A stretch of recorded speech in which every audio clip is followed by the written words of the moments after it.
हाँ, तो 11th class के बच्चों, ये आपके राजनीतिक शास्त्र का बुक है। नाम है भारत का संविधान, सिद्धांत और व्यवहार। उसका 5वां अध्याय है। नाम है इसका विधायिका। आप तो जानते ही हो कि हमारे देश में लोकतंत्र है और इसमें चुनाव भी होता है।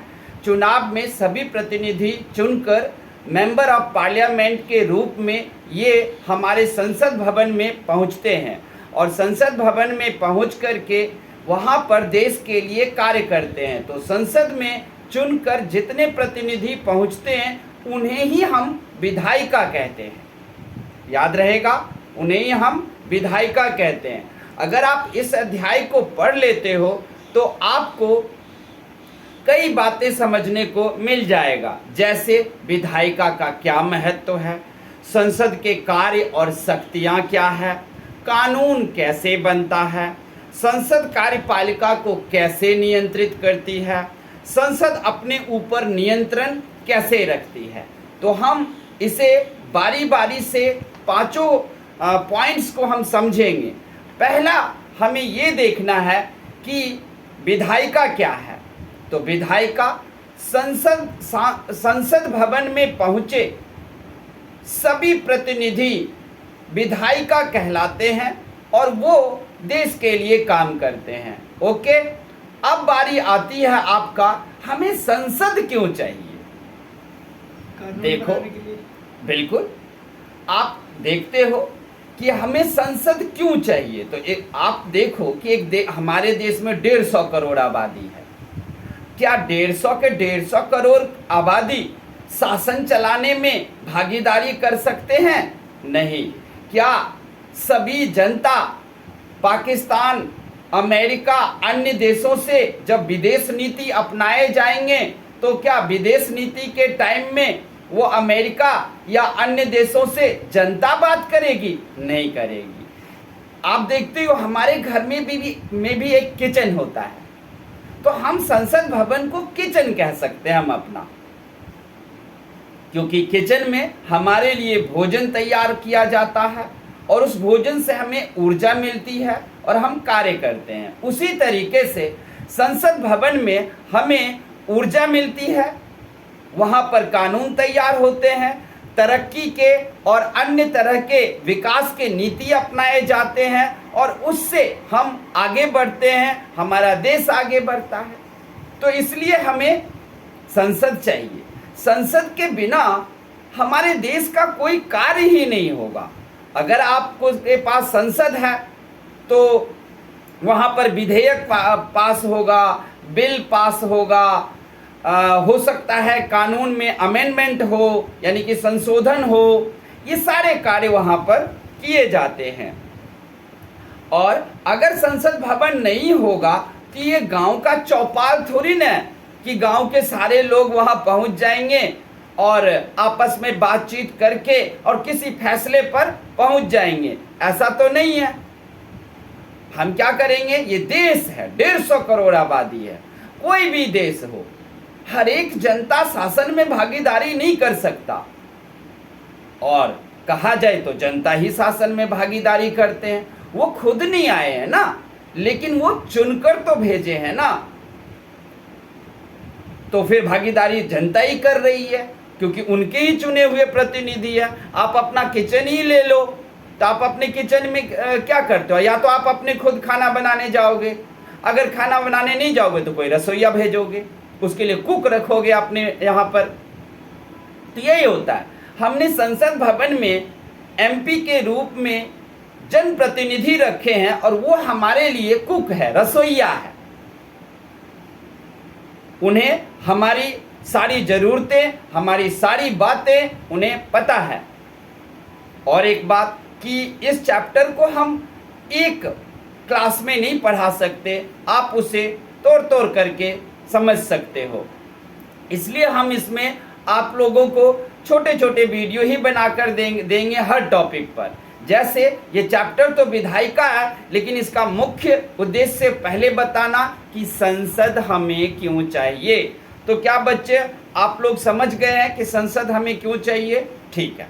अब देखेंगे संसद में कितने सदन हैं। तो संसद में आपको दो सदन है, लोकसभा और राज्यसभा। राज्यसभा को अपर हाउस कहते हैं और लोकसभा को लोअर हाउस कहते हैं, house of peoples and house of commons English में कहते हैं।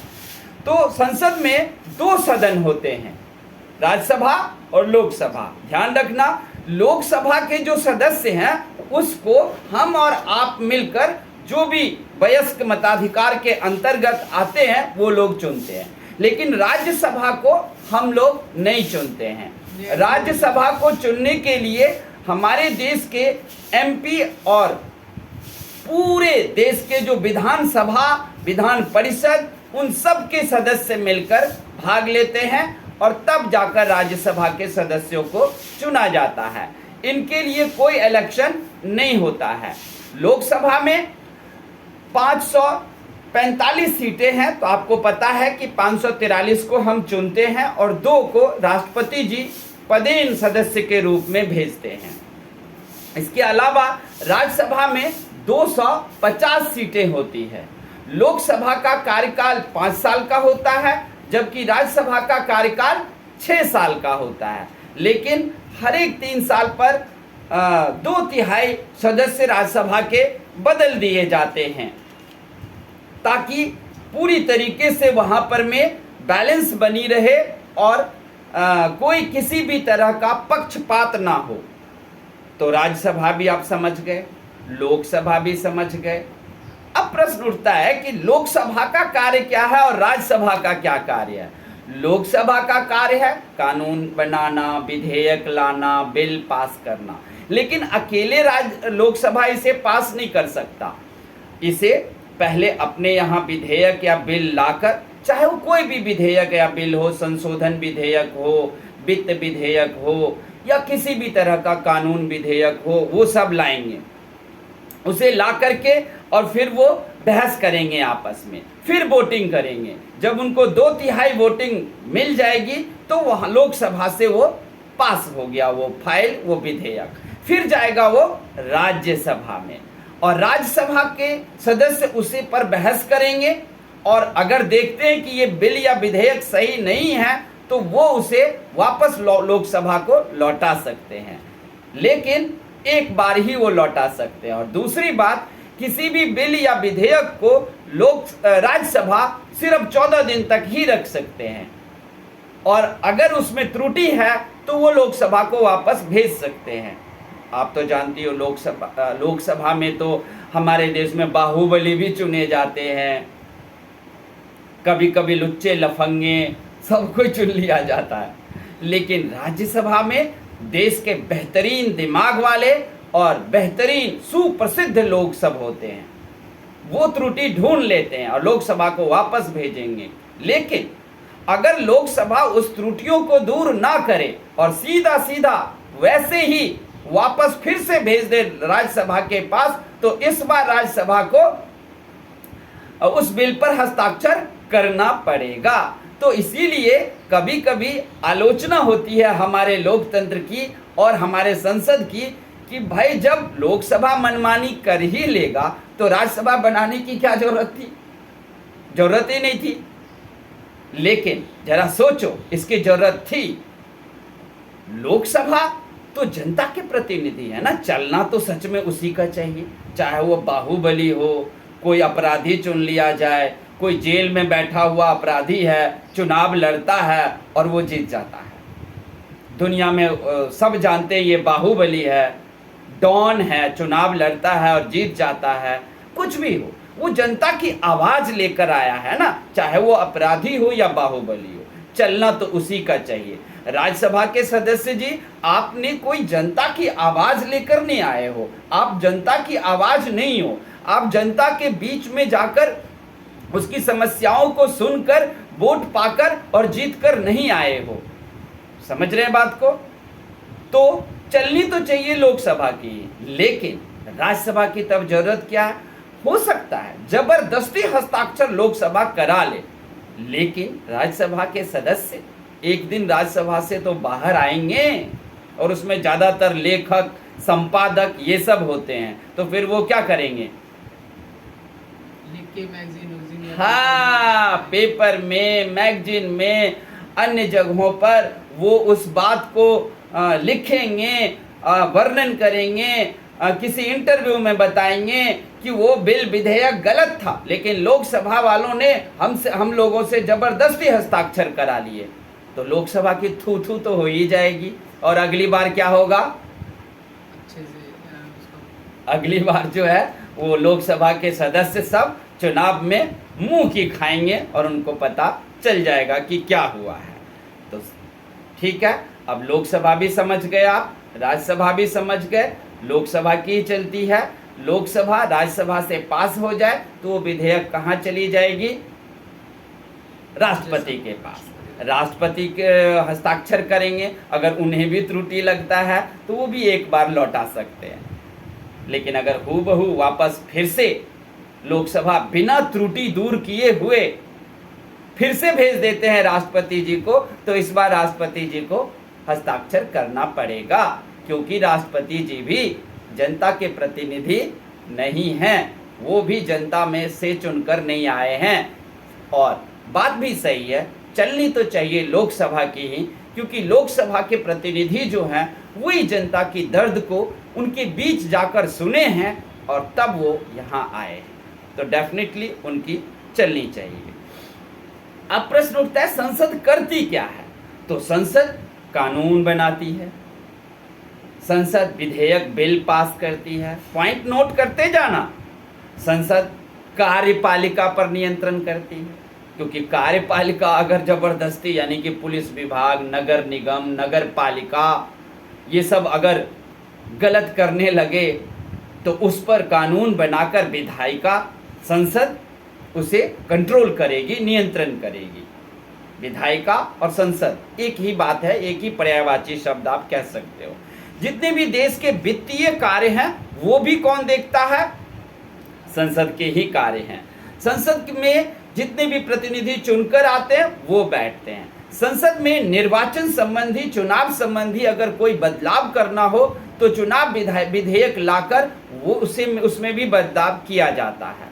अगर संविधान में किसी भी तरह का बदलाव करना हो, संशोधन करना हो, तो वो भी कार्य संसद करती है। और न्यायिक कार्य, न्याय व्यवस्था में अगर गलत है या कोई भी कोर्ट या अदालत पहले के कानून से जो न्याय कर रही है वो आज के आधुनिक टाइम के लिए कुछ थोड़ा सा अप्रचलित हो गया है, तो आप उस कानून में संशोधन कर सकते हो। हमारा ही कानून, संविधान लिखा हुआ है संविधान में कि समय के साथ कुछ ऐसे कानून होंगे जो अप्रचलित हो जाएंगे। क्या हो जाएंगे? हाँ, तो उसमें आप बदलाव कर सकते हो, यानी कि संशोधन उसमें हम कर सकते हैं। सर अगर पहले जो कानून थे, जैसे हिंदुओं को एक शादी करने की थी और मुसलमानों को 3 शादी करने की, अगर आप वो अभी भी है। हाँ, अगर आप मुसलमान 3 शादी कर सकते हैं और 1 शादी कर सकते हैं, यानी कि आप सीधा बोलो मुस्लिम लॉ और हिंदू लॉ हमारे संविधान में है। अगर ये हटाने की कोशिश करें तो अभी दंगा करने लग जाएंगे ये सब।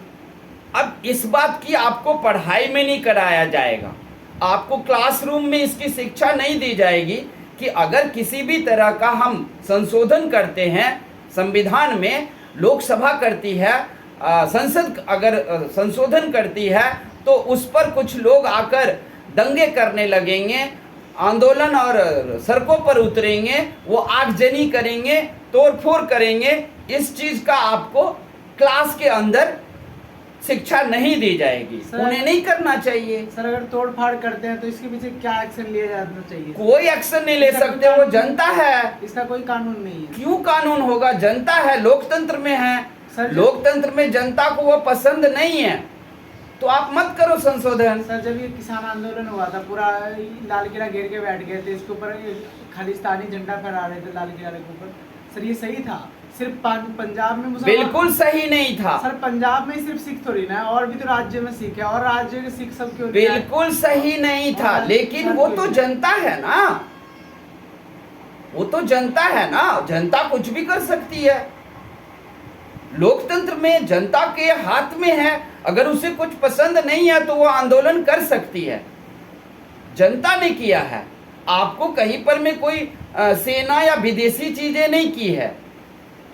फिर तो आप चाहते हो कि लोकतंत्र में तानाशाही शुरू हो जाए कि कोई चुनकर गया ना तो चुनने के बाद उसको सारे अधिकार मिल गए, सारे जबरदस्ती करने का और सब कुछ करने का। जी नहीं, अगर लोकतंत्र में आप सरकार बना लिए हो तब भी जनता जब चाहेगी आंदोलन करके लाल किला पर चढ़ के आपको उतार देगी। क्यों नहीं उतारेगी? जब उसको वो पसंद ही नहीं है तो आप क्यों दोगे? अगर दोगे फिर भी तो पहले जनता को प्रेस कॉन्फ्रेंस करके टीमें भेज करके उसे समझाओ। लेकिन अगर जनता ने कुछ किया है तो उसे खुला, अपनी ही चीज को वो जला रही है, जलाने दो। अपनी चीज को तोड़फोड़ कर रही है, करने दो। बस वो किसी के घर में तो नहीं घुस रहे हैं, रोड पर लाल किला पर कर रहे हैं, करने दो। सारे फोर्स पीछे हटा लो, एक भी फोर्स भी रोड पे ना रहे। और जनता है, वो किसी के घर में घुसकर तो नहीं मारने लगेंगे आम जनता को। उसकी लड़ाई सरकार से है, हमको ये कानून नहीं चाहिए।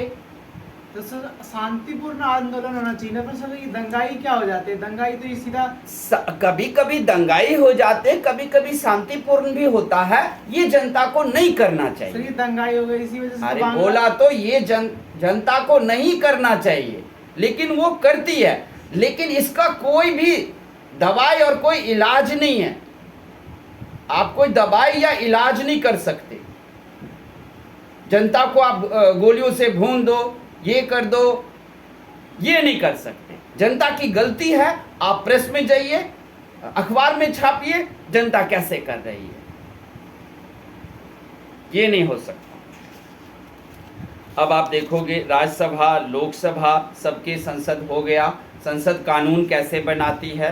तो संसद कानून जो है वो विधेयक लाती है, उस पर बहस होता है। और जब 2/3 कितना 2/3 लोग अगर उस पर हस्ताक्षर कर दे तो वो कानून का रूप ले लेगा। लेकिन राज्यसभा से पास हो तब, और फिर राष्ट्रपति जी भी हस्ताक्षर करें तब। फिर आगे जो है हम आपको इसका अगली चीज़ें पढ़ाएंगे। संसदीय नियंत्रण कैसे होता है, कानून की स्वीकृति अस्वीकृति, संसद की समितियाँ, क्या संसद स्वयं को भी नियंत्रित करती है, ये सब हम अगले पाठ में पढ़ेंगे।